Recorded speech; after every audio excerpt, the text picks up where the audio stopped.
तो hello and welcome everyone to our YouTube channel formula machines.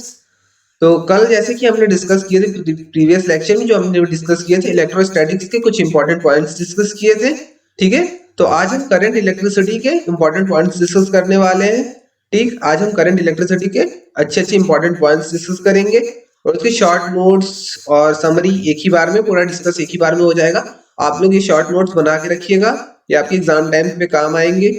Exam time में जैसे CBSE में 1 mark का क्वेश्चन आते हैं, सीबीएसई के 1 मार्क का क्वेश्चन के लिए अच्छा रहता है। नीट जेई में जो वो क्वेश्चंस आते हैं, छोटे छोटे जो क्वेश्चंस आते हैं नीट जेई में, उन सब के लिए भी आपका ये इंपॉर्टेंट रहेगा। और डब्ल्यूबीजेई हो गया और मतलब एंट्रेंस एग्जामिनेशन हो गया जैसे सीयूईटी हो गया, इन सब में आपका ये हेल्पफुल रहने वाला है। ठीक है, आप एक बार इसको रिवाइज कर लेंगे और इसके साथ फॉर्मूला का रिवाइजन कर लेंगे तो आपका चैप्टर आधा से मतलब 50% 60% आपका चैप्टर कंप्लीट हो जाएगा। और तो बाकी का क्वेश्चन, अगर आपको बेसिक चीजें आती रहेंगी तो आप क्वेश्चन भी पक्का बना ले जाएंगे। ठीक है, तो चलिए फिर स्टार्ट करते हैं। फर्स्ट वाला हमारा पॉइंट है, electric current doesn't follow vector law of addition. Electric current जो हमारा होता है वो वेक्टर लॉ ऑफ एडिशन को फॉलो नहीं करता है। ठीक है, क्या है first point, electric current doesn't follow vector law of addition. Electric current हमारा वेक्टर लॉ ऑफ एडिशन को फॉलो नहीं करता है, ये पॉइंट सबको पता था। सेकंड वाला हमारा पॉइंट है, the direction of current is opposite to direction of flow of negative electrons. मतलब कि फ्लो ऑफ इलेक्ट्रॉन्स के जो हमारा करंट का डायरेक्शन होता है, हमारा करंट का जो डायरेक्शन होता है वो इलेक्ट्रॉन के फ्लो के अपोजिट होता है। ठीक है, ये इलेक्ट्रॉन हो गया हमारा, जैसे जैसे हमारा इलेक्ट्रॉन हो गया, इसके अपोजिट हमारा होता है। ठीक है, ये इलेक्ट्रॉन हो गया, हमारा जो करंट का डायरेक्शन होता है हमेशा इसके अपोजिट रहेगा। करंट का हमारा हमेशा इधर जाएगा, करंट इधर जाएगा। अगर इलेक्ट्रॉन उधर जा रहा है तो हमारा करंट ऐसे जाएगा। ठीक है, तो सेकंड वाला पॉइंट आपको क्लियर होना चाहिए एकदम। थर्ड वाला हमारा पॉइंट है, the conductor remains uncharged when current flows through it.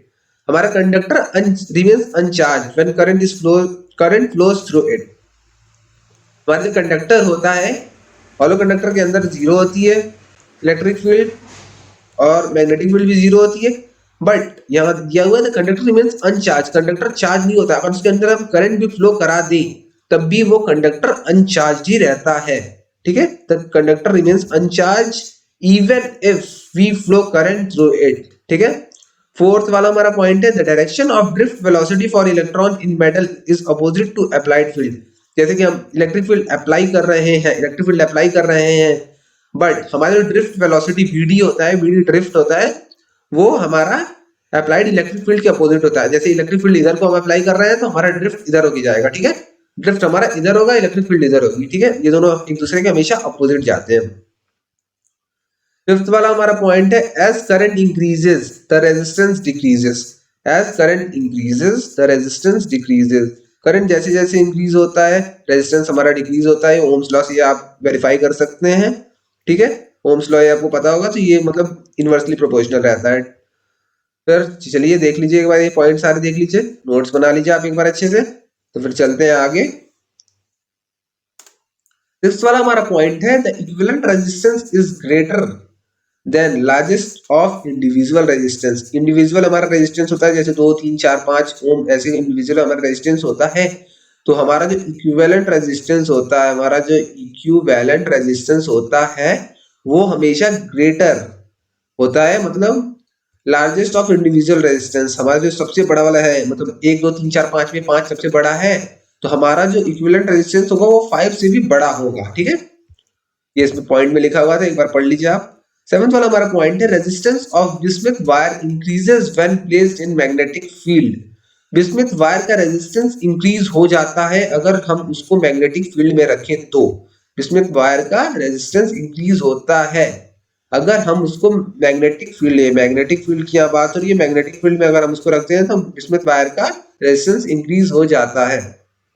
Eighth वाला हमारा पॉइंट है, resistance of carbon granules decreases when pressure is increased. ये इनवर्सली प्रोपोर्शनल होता है कार्बन ग्रेन्यूल्स का, हमेशा मतलब इनवर्सली प्रोपोर्शनल होता है प्रेशर में। ठीक है, प्रेशर हमारा जैसे जैसे इंक्रीज करेगा तो हमारे कार्बन ग्रेन्यूल्स का रेजिस्टेंस डिक्रीज करेगा। ठीक है, ये भी आप एक बार देख लीजिएगा, अच्छा पॉइंट था। नाइन्थ वाला हमारा पॉइंट है, resistance of semiconductor decreases when light falls on it.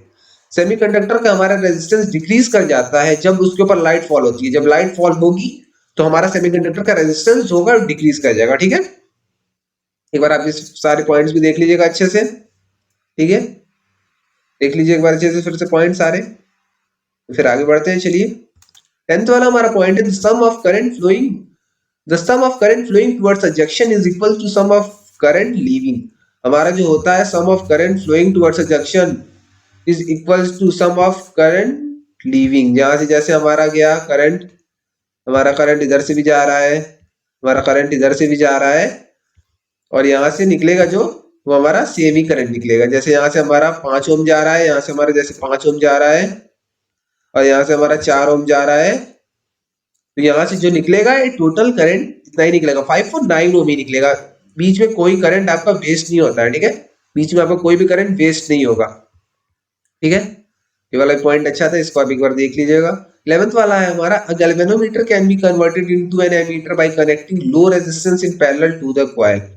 A galvanometer can be converted into ammeter by connecting low resistance in parallel.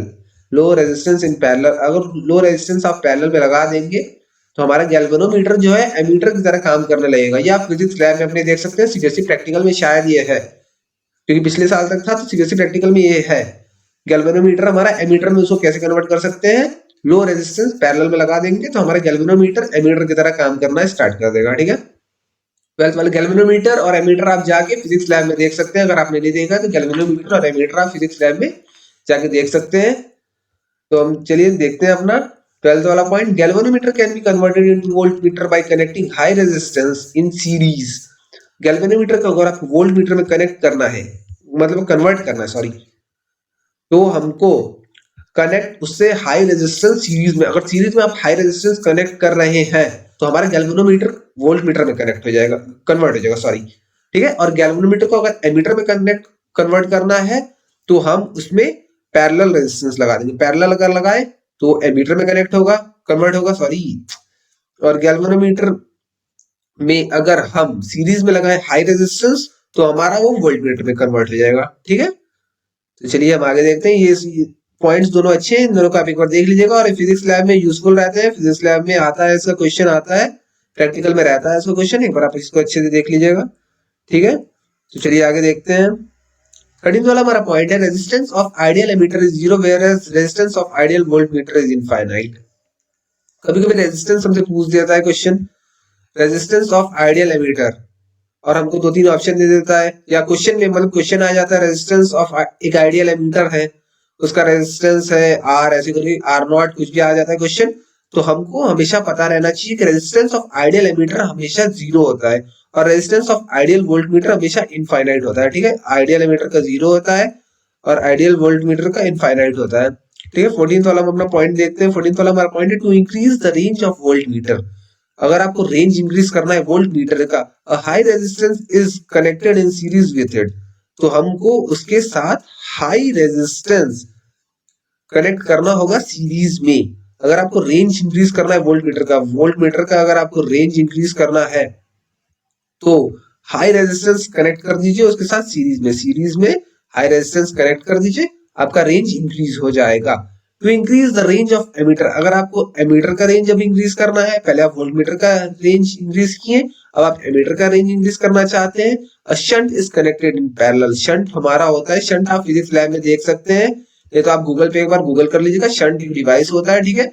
Shunt आप जाके फिजिक्स लैब में आप देख लेंगे, तो फिजिक्स लैब में आप लोग देखे ही होंगे शायद। Shunt is connected in parallel, shunt को अगर हम पैरेलल में कनेक्ट कर देंगे गैल्वेनोमीटर के साथ तो रेंज ऑफ एमीटर इंक्रीज हो जाएगा, ठीक है।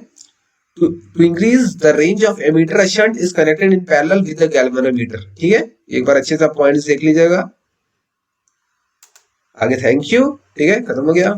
फिर से मैं एक बार जल्दी फिर से पॉइंट्स को रिकैप कर दे रहा हूँ, जल्दी रिवाइज करा दे रहा हूँ, जल्दी आप पढ़ लीजिए, और आप नोट्स अगर आपको छूटा है तो नोट्स को भी आप लिख लीजिएगा। तो फिर से मैं पढ़ दे रहा हूँ जल्दी तो फर्स्ट पॉइंट है हमारा, electric current doesn't follow vector law of addition. Second point है, the direction of current is opposite to direction of flow of negative electrons. Third point है हमारा, the conductor remains uncharged when current flows through it. Fourth हमारा point है, the direction of drift velocity for an electron in metal is opposite to applied field. Fifth वाला हमारा point है, as current increases the resistance decreases. Sixth वाला हमारा point है, the equivalent resistance is greater than largest of individual resistance. Seventh वाला हमारा point है, resistance of bismuth wire increases when placed in magnetic field. 8th वाला हमारा point है resistance of carbon granules decreases when pressure is increased. 9th वाला हमारा point है resistance of semiconductor decreases when light falls on it. 10th वाला हमारा point है the sum of current flowing towards a junction is equals to sum of current leaving. 11th वाला हमारा point है galvanometer can be converted into an ammeter by connecting low resistance in parallel to its coil. ठीक है. 12th वाला हमारा point है galvanometer can be converted into voltmeter by connecting high resistance in series with the coil. 13th वाला हमारा point है resistance of ideal ammeter is 0 whereas resistance of ideal voltmeter is infinite. voltmeter का resistance ideal जो होता है वो infinite होता है. ठीक है. 14th वाला हमारा पॉइंट है to increase the range of voltmeter a high resistance is connected in series with it. 15th वाला हमारा पॉइंट है to increase the range of ammeter a shunt is connected in parallel with the galvanometer. ठीक है. यहाँ तक आप सारे points एक बार देख लीजिएगा, सारे पॉइंट्स आप एक बार अच्छे से रिवाइज कर लीजिएगा. और ऐसे पिछला वाला इलेक्ट्रोस्टैटिक्स का था, ये वाला हमारा हो गया है करंट इलेक्ट्रिसिटी का. आप एक बार इनको अच्छे से रिवाइज कर लीजिए और साथ में फॉर्मूलाज आएंगे, फॉर्मूलाज को भी आप अच्छे से एक बार रिवाइज कर लीजिएगा. फॉर्मूलाज आपके रिवीजन हो जाएंगे. फिर अब क्वेश्चन सीरीज स्टार्ट होने वाली है. क्वेश्चन सीरीज हम स्टार्ट करेंगे तो क्वेश्चन सीरीज को भी आप एक बार अच्छे से आप देख लेंगे तो आपको मतलब सीबीएसई का पूरा कंप्लीट हो जाएगा. मतलब ये शॉर्ट नोट्स आपकी हो जाएंगे. शॉर्ट नोट्स एक बार आप पढ़ लेंगे, फिर उसके बाद फॉर्मूलाज आप पढ़ लेंगे एक बार, फिर उसके बाद आप क्वेश्चंस कर लेंगे. क्वेश्चंस हम लाने वाले हैं. क्वेश्चंस अगर आप फिर वो सब कर लेंगे क्वेश्चंस तो मतलब आपका सीबीएसई एकदम अच्छा हो जाएगा. ठीक है. फिजिक्स आपको एकदम हर चीज आ जाएगी, मतलब चैप्टर का एकदम एक एक चीज. अगर चैप्टर अभी तक नहीं पढ़ा है तो ये इंपॉर्टेंट पॉइंट्स कुछ आप पढ़ लीजिए, उसके फॉर्मूलाज पढ़ लीजिए और जो हम क्वेश्चंस लाएंगे वो पढ़ लीजिए. बस आपका पूरा चैप्टर कंप्लीट होने वाला है. ठीक है. तो आज के लिए बस इतना ही. ठीक है. मिलते हैं नेक्स्ट लेक्चर में किसी नेक्स्ट चैप्टर के साथ. ठीक है. तो तब तक बाय.